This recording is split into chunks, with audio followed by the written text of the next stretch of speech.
I wasn't sure if I should make this video, and I'm actually in a bit of a problem because the things I have to say, I shouldn't say them, but I must say them. I'm not going to tell you which yeshuv this is, and the point is that it doesn't matter which yeshuv this is because this is a modern settlement. Practically all of the settlements in their advanced stages look like this. And this is on one of the mountains of Yehudan Shomron, and it could really be any one of them. And I want to explain why I've grown in a certain way to hate the settlement movement. Now, I came to Israel 7 years ago and I was very idealistic, and I believed in the settlement movement, and I believed in what it represented. And as we're living here, I've come to understand a little bit that it's not what it claims to represent. Because what it claims to represent is that it restores the connection of the Jews to the land of Israel. And that's a very important connection, that's very true. And this is the heartland of Israel, and that's indeed very true. This is the biblical heartland of Israel. It's not Yaffo, and it's not Haifa, and it's not Ashkelon, it's not Ashdod. It's here, it's the mountains of Yehudan Shomron. So what is the modern settlement movement? Well, look at these houses. These houses are right next to each other, right on top of one another, on small patches of land, even though there's a ton of land all around here. And they're built by a contractor, most likely Amanah, using Arab labor. If you come here, of course, you cannot just go settle wherever you want. You must settle where the yeshuv and the regional council tell you to, and of course they're funded by Amanah, and they're funded by the government of Israel, so they must listen to them. And you will live, at first in something like what you see up there behind me. What are those? Those are trailers. Those are trailers. They're probably about 10, 20 years old that typically Amanah puts up. Because you're not allowed to just go bring your own trailer and put it up on a hilltop. You will get destroyed instantly. But Amanah, because it's politically connected and it has that protectia, it'll put them up. And they'll stay up there. More so 10, 15 years, 20 years before we had a real, right-wing government. But even now, a bit. And you will live in one of those trailers with your wife and your kids in several rooms, and you'll squat there for, 5, 10 years, and then you'll be told the good news. Guys, we're legal. We have a taba. We have legal planning permission. And what does that mean? That means we can finally build. We can finally buy a piece of land and build on it. But of course, we have to build according to code. You have to build according to the rules of the yeshuv, which are dictated by Amanah, the Moatzah.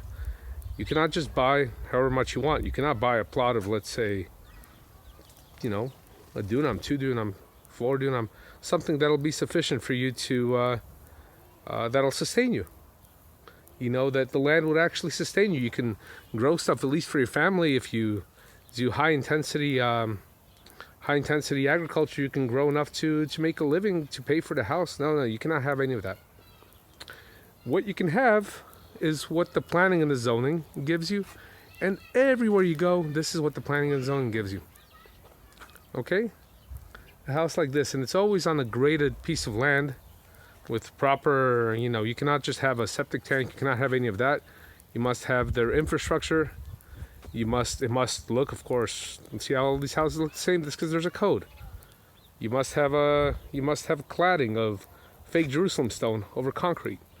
And of course, our contractor will build it, typically using Arab labor. All these places are built by a big contractor like Amanah, using Arab labor. And we will, of course, you cannot pay for all this yourself. You must take out a mortgage from the bank. And the size of the mortgage will be such that you must, where are all the, it's about noon right now. Where are all the men here? Where are all the women? The kids are all, of course, in the government's educational systems. But where are all the men? They're off working at an office.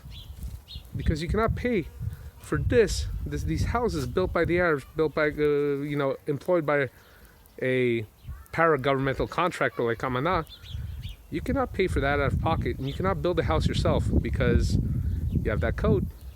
So now you need to go and drive to Jerusalem or Tel Aviv, and you need to go work in an office, right? In a factory, but something like this. And so what does that mean? That means that you're driving an hour and a half one way. You're there for 9 hours. You come back an hour and a half. That's 12 hours of your day.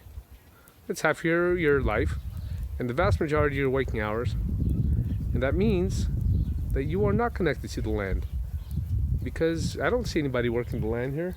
The only way you're going to get a job inside one of these yeshuvim, a job that pays enough that you can pay off one of these houses, is if it's a government job.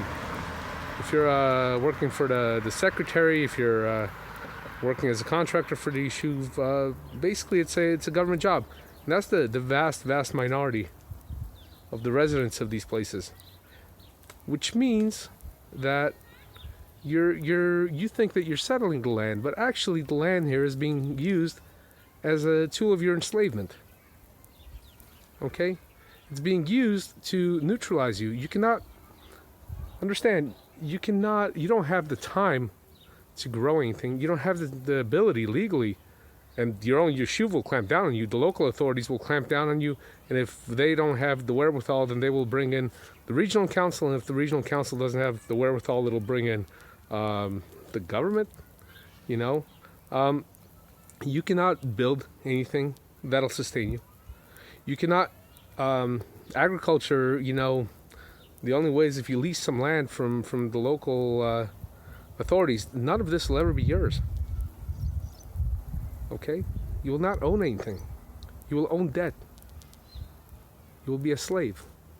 And to pay off that debt, which you must make that payment every month, you will go and you will spend 12 hours a day, 6 days a week, or 5 days a week, not counting Shabbat. You will spend it working in an office, in a working job. You're not going to raise your kids. And somebody else can raise your kids for you. Okay? You're not going to build up the land of Israel. You're going to get a little postage stamp, and trees are going to be planted there by a contractor, effectively. That's it. And of course, understandably, if you get arrested, if you get fired, and, lose your job, something happens, you can't make that payment. This house is collateral. It'll be taken from you. So if you work for 10 years and you go to a demonstration, you get arrested, and the cops beat you up and charge you with assault on a police officer, then you're going to lose your house, dude. And probably your car, because, everybody's got a new car that the bank owns. And that's it. So you're a slave. You understand? That's how this thing works. And that's the modern settlement movement, or the official part of it. Okay?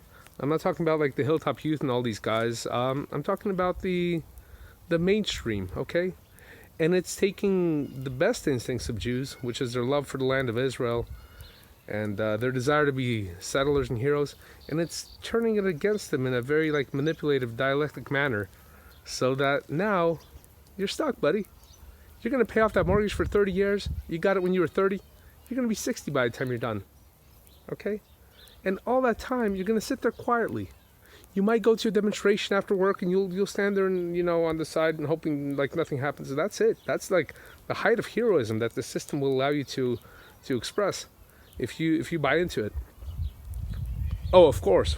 Once you raise kids, right? We're all religious. We all love kids. You'll raise kids, and then your kids cannot live here. Your kids cannot live in your settlement. Aside from the fact that maybe, the financial side of it, there's no room. And any available houses are going to be getting snapped up by people fleeing the artificially inflated real estate market of the center. So, all these people, these communities aren't real communities. It's basically an Israeli copy of an American suburb in the mountains of Yehuda and Shomron. And which means that there's no real community cohesion. There's no, this guy living next to me is my son, this one's my brother, one's my uncle, this one's my cousin. We all help each other out. We all build stuff together. We all pool our money together. We create family businesses. That cannot happen in this kind of system. You must be alienated, right? It's also a tool of alienation from your family. So it took me a long time to understand this, and it was very difficult for me. It was very disillusioning, and I expect that I'm going to, the reactions I will get will be, like, what are you, crazy? Like, this is how it is, and it's wonderful that it's this way. And we're, in the system, of course, and the religious parts of the system as well.